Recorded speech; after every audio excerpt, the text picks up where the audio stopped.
Map series.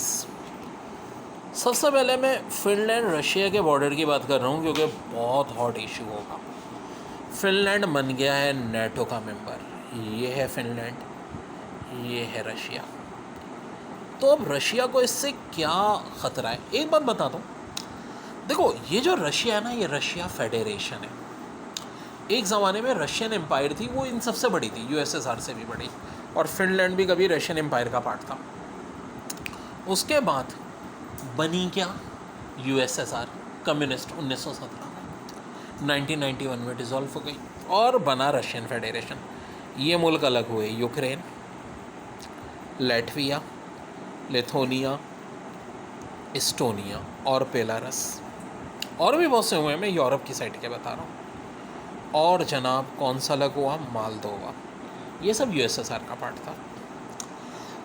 और ये जो कंट्रीज़ हैं, पोलैंड, चेकोस्लोवाकिया, यूगोस्लाविया वगैरह, जो कि यूगोस्लाविया भी टूट गया, तो अमेरिका का एक मुआहदा हुआ था रशिया से कि नेटो को यहाँ से आगे नहीं बढ़ाया जाएगा।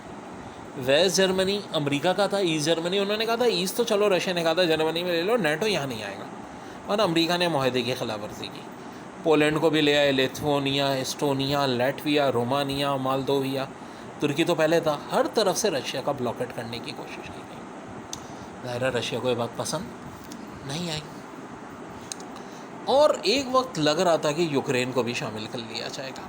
अब देखो, जब ये एक ही मुल्क थे तो बहुत सारे रशियन यहाँ यूक्रेन में भी आबाद हो गए थे, एस्टोनिया में भी आबाद हो गए थे। पहला रशिया वाले तो हैं ही रशियन नस्ल के लोग, और इनकी और रशिया की बहुत दोस्ती है। तो अब नतीजा क्या हुआ? नतीजा ये हुआ कि भाई ये तो मुआहदे की खिलाफ वर्जी थी।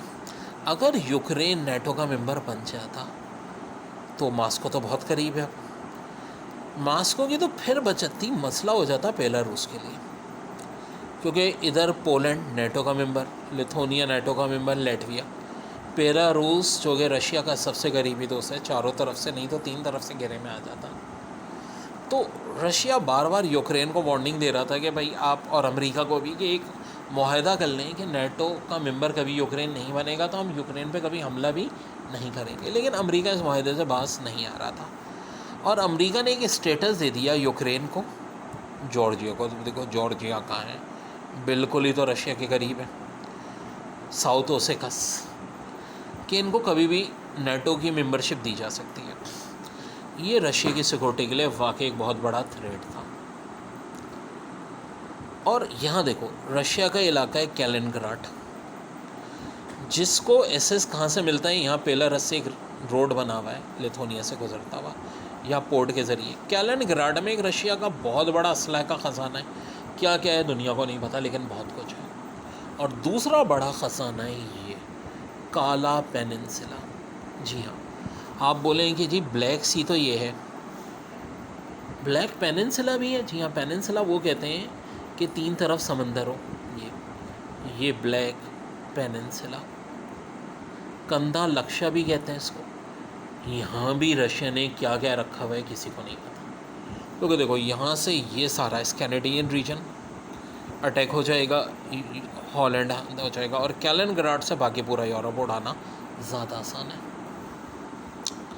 नतीजा क्या हुआ?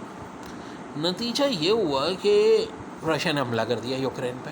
क्राइमिया तो पहले ही पास था और बड़ा ख़तरनाक हमला किया। शुरू में लग रहा था कि रशिया बड़ा सीरियस है, कीव पे भी, इधर भी, लेकिन फिर बहुत सारे दुनिया ने यूक्रेन की मदद शुरू कर दी और ये अब आज तक वॉर जारी है। अब हालांकि कुछ मखसूस इलाकों में, लेकिन रशिया ने एक, कुछ अब कहते हैं पॉलिटिकल मिस्टेक है, कुछ कहते हैं कि ये तो जीनियस होने की निशानी है। रशिया ने शुरू में अपनी ओरिजिनल फ़ौज लाए थे, फिर बहुत कम 2 लाख फ़ौज से ही लड़ रही हैं।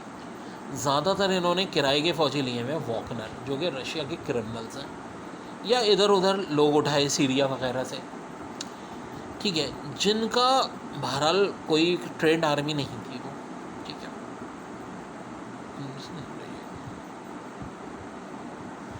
ठीक है, अब हुआ ये कि जब यहाँ से ये सारे का सारा मामला शुरू हुआ तो ये वजह है कि जंग इतनी तूल पकड़ गई है।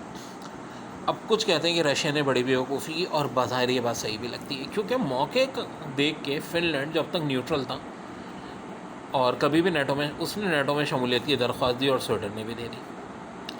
अब मसला है, नेटो में 30 मुल्क थे, जब तक 30 के 30 मुल्क अप्रूव नहीं कर देते दरख्वास्त पूरी नहीं हो सकती थी, और एक मुल्क ने देने से इनकार कर दिया, तुर्की ने, जिसकी वजह से मामला 1 साल से लटका हुआ था। इसी दौरान स्वीडन में कुरान मजीद नजर आतिश करने का वाक़या, वो तो कोई जो स्कैंडिनेवियन रीजन है ना, नॉर्वे, स्वीडन, फिनलैंड, आइसलैंड, अलग से मैं इस पर वीडियो बना दूँगा, और डेनमार्क, बहुत ही ये लोग सेकुलर टाइप के लोग हैं, यानी जिसे कहते हैं लादीन टाइप के लोग, और बहुत ही माहौल भी यहाँ का बहुत ही वर्स्ट है। तो नतीजा ये हुआ कि इस वाक़े ने तुर्की और स्वीडन की दुश्मनी बहुत बढ़ा दी, और तुर्की ने कहा कि अब कुछ भी हो जाए हमने स्वीडन को मेंबर नहीं बनाना। इंडिया ने ये मुतालबा शुरू कर दिया कि तुर्की को निकाल दें नेटो, तो मसला हल हो जाएगा। लेकिन अमेरिका ये बेवकूफ़ी नहीं कर सकता, क्योंकि रशिया का ब्लॉकेज यहाँ से तो तुर्की के ज़रिए ही है। अगर तुर्की को रशियन कैंप में धकेल दिया तो रशिया के पास तो रास्ता आ जाएगा बड़े आराम से पानी का। नतीजा हुआ कि मामला रुक गया, ताम फिनलैंड शामिल हो गया। अब फिनलैंड के शामिल होने से हुआ क्या है, ज़ाहिर है यहाँ फ़ौजें आने लगी बड़ी रशिया की। अब देखो ये जो सेंट पीटर्सबर्ग है, बड़ा इम्पोर्टेंट शहर, जो कि किसी ज़माने में लेनिनग्राड होता था, हिटलर ने यहीं तो हमला किया था, एक सेंट पीटर्सबर्ग, लेनिनग्राड, मास्को जो मास्कोवी होता था, और वोल्गोग्राड जो कि स्टॉलिनग्राड होता था, ठीक है, इस पे किया था। तो अब हो क्या रहा है कि भाई ये तो बड़ा ख़तरनाक हो गया मामला। सेंट पीटर्सबर्ग बहुत करीब है अब तो फिनलैंड से, हो ये तो बड़ा आसान है, और इतना बड़ा बॉर्डर, तो रशिया के लिए अब ज़्यादा बड़ा ख़तरा है। तो इसका मतलब बेवकूफ़ी की रशिया ने। यूक्रेन में अगर ये हमला ना करता तो शायद कभी फिनलैंड स्वीडन दरख्वास्त भी नहीं देते। स्वीडन का मामला तो खैर अटका हुआ है। अब देखो ना, रशियन बहरी जहाज़ अब यहाँ से गुजरेंगे तो फिनलैंड और करीब हो गया। ये कैलिनग्राड का ये रास्ता तो पहले ही बंद हो चुका है, जो बेलारस से यहाँ से रशियन जहाज़ आते थे, बेलारस तो इन्हीं का लीफ है। ये जो लिथुनिया से गुजरते थे ना, लिथुनिया ने बंद कर दिया कैलिनग्राड का रास्ता, तो अब आजकल ये बहरी जहाज़ों से जा रहे हैं। लेकिन फिनलैंड के मेंबर होने के बाद क्या ये मुतासिर होगा? किसी हद तक। ज़्यादा मसला स्वीडन का होगा, क्योंकि स्वीडन के बहरी जहाज़ बड़े ख़तरनाक हैं और इनके जो आबदोस हैं वो बड़ी डेंजर हैं। प्लस यहाँ देखें, ये सारे जजीरे स्वीडन के हैं, और यहाँ पे अगर नेवी की बेसिस बना लेता है अमेरिका या नेटो, ठीक है, तो और मुश्किल हो जाएगी कैलिनग्राड तक जाना है। रशिया की 75% जो बॉर्डर है वो नेटो मेंबर है। देखो इस साइड का वैसे तो पूरा रशिया आबाद है, लेकिन यहाँ हर वक्त बर्फ़ जमी रहती है। हाँ, गर्मियों में यहाँ से बर्फ़ पिघल जाती है, लेकिन ये रास्ता सिर्फ गर्मी के लिए। ये यहाँ इनके पास इतनी ख़तरनाक आबदोस हैं, बताता हूँ, जिनमें इतने ख़तरनाक वेपन हैं, इतने ख़तरनाक वेपन हैं कि वो आबदोसें यहाँ से भी चाहें तो आगे जाने की ज़रूरत नहीं है, वाशिंगटन और न्यूयॉर्क को हिट कर सकती हैं। मगर ये सिगरेट वेपन है। हाँ, अब आ जाओ, अमेरिका समेत सारी दुनिया हैरान है कि यूक्रेन में जब इतनी टफ रेजिस्टेंट मिल रही है, यूक्रेन ने कुछ इलाके भी वापस ले लिए, तो ये अपने ऐसे हथियार क्यों नहीं ला रहे? वो आप दो से यूज़ कर रहे हैं जो कि इतनी ख़तरनाक नहीं है, ठीक है। अपने ड्रोन यूज़ करने के बजाय ईरान नॉर्थ कोरिया के ड्रोन ख़रीद के यूज़ कर रहे हैं, जो कि ज़ाहिर इतने असर वाले नहीं हैं। और जो इनके पास सबसे ख़तरनाक हथियार है न्यूक्लियर सोनामी, जो कि इसी सबमरीन के ज़रिए एक सोनामी क्रिएट कर दिया जाता है, समंदर एकदम ऊंचा। सबसे ज़्यादा तो अमेरिका को डराते हैं इससे, ठीक है। हाँ, ज़रा ये खोलो, अमेरिका दिखाते हैं, इधर नहीं, इधर।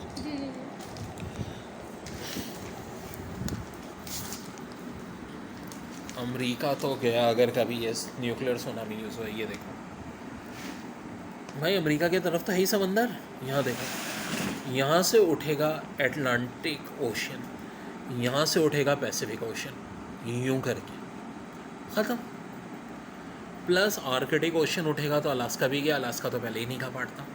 तो कहने का मतलब ये है कि रशिया जब चाहिए कर सकता है, तो भाई देखो, लेकिन वो एक्सट्रीम लेवल हो जाएगा ना, फिर रशिया भी नहीं बचेगा। रशिया चाह रहा है, अभी देखो यूक्रेन ने बहुत सारे टैंक ख़रीदे हैं फ्रांस जर्मनी से, स्पेन में ट्रेनिंग ले रही है इनकी फ़ौज। जिस दिन ये टैंक आए, रशिया हो सकता है अपने जदीद तरीन हवाई जहाज़ कम से कम ले, Su-57 जिसे 5th जनरेशन जहाज़ कहा जाता है, जो कि F-22 और F-35 का हम पल्ला, उस दिन वो यूज़ करेंगे। ख़तरनाक मिसाइल भी यूज़ करेंगे, क्योंकि अब वो ये नहीं बर्दाश्त करेंगे कि यूक्रेन और आगे बढ़े। यूक्रेन से जो इलाके छीन लिए है ना, रशिया कहता है ठीक है जंगबंदी कर लो, बस अब ये इलाके हमारे हो गए, जिस पर यूक्रेन नहीं तैयार है। तो इसलिए ये मामला चले जा रहे हैं। वैसे आहिस्ता आहिस्ता यूक्रेन की सपोर्ट कम हो जाएगी, क्योंकि यूरोपियन अब इस जंग से बेजार हो गए। उनको लग रहा है कि जानबूझ के जंग कराई है अमेरिका ने यूरोप की इकनॉमी तबाह करने के लिए। यूरोप और अमेरिका इस वक्त सगे भाई के बजाय सुतेले भाई बन गए, जो अपने किसी मुफाद में तो एक हो जाएंगे, लेकिन और वैसे भी कंट्री में कोई दोस्ती परमानेंट नहीं होती, मुफाद का मामला होता है। अब रशिया को डिसएडवांटेज कब होगा? अगर स्वीडन मेंबर बन जाए, क्योंकि फिर ये जो है ना काला पेनिनसुला या ब्लैक पेनिनसुला, ये बराह रास्त रेंज में आ जाएगा हर तरफ से। अब आप बोलोगे यहाँ बराह रास्त हमला ज़मीनी हो सकता है। देखो इधर तो बर्फीला इलाका है, बहुत ख़तरनाक। वैसे तो देखो नॉर्वे से भी बॉर्डर मिलता है, लेकिन नॉर्वे वाला बॉर्डर हर वक्त बर्फ़ में ढका रहता है। फिनलैंड से यहाँ करना आसान है, स्वीडन के पास हथियार बड़े जदीद हैं। तो क्या फिनलैंड को इसका फ़ायदा हुआ है? नहीं जाना, बड़ा नुकसान हुआ। यहाँ की पीएम सेना मैरियन इलेक्शन हार गई, क्योंकि फिनलैंड की आवाम उस वक्त तो जज्बाती हो गई थी, डर भी गई थी। लेकिन ये लोग तो जंग से दूर भागने वाले हैं भाई, ठीक है, बर्गर्स के भी बर्गर्स लोग, समझो। ये तो जंग चाहते ही नहीं है भाई। ये तो दुनिया में सबसे ज़्यादा हैप्पी कंट्री किसको माना जाता है? इन्हीं को माना जाता है। और दूसरी बात, ये लोग कभी भी ना फ़ौज पे ख़र्चा नहीं करती थी इनका, ये तो एजुकेशन पे करता था, हेल्थ पे। अब नेटो का मेंबर बनने के बाद कम से कम हर कंट्री को 2% अपना डिफेंस पे खर्च करना पड़ता है। अब आप हैरान हो रहे हो गए कि दुनिया में तो लोग कंट्रीज़ ऐसी हैं जो 70% डिफेंस पे खर्च करती है, तो देखो आवाम की भी क्या हालत है उनकी। और जब 2% भी नहीं, अब तक पता है कितना करते हैं? 0.05% करते हैं। तो 2% भी यहाँ की आवाम को बुरा लग रहा है कि भाई बाकी जगहों से बजट कम किया जाएगा। लेकिन अब इनकी मजबूरी है, फिनलैंड फंस चुका है। मुआहदा करने का तो निकलना इतना आसान नहीं है, क्योंकि हो सकता है फिर रशिया बदला भी ले इनसे। वैसे भी सेकेंड वर्ल्ड वॉर में फिनलैंड ने जर्मनी के साथ मिलकर रशिया पे हमला भी किया था, और कभी फिनलैंड रशिया का भी पार्ट था।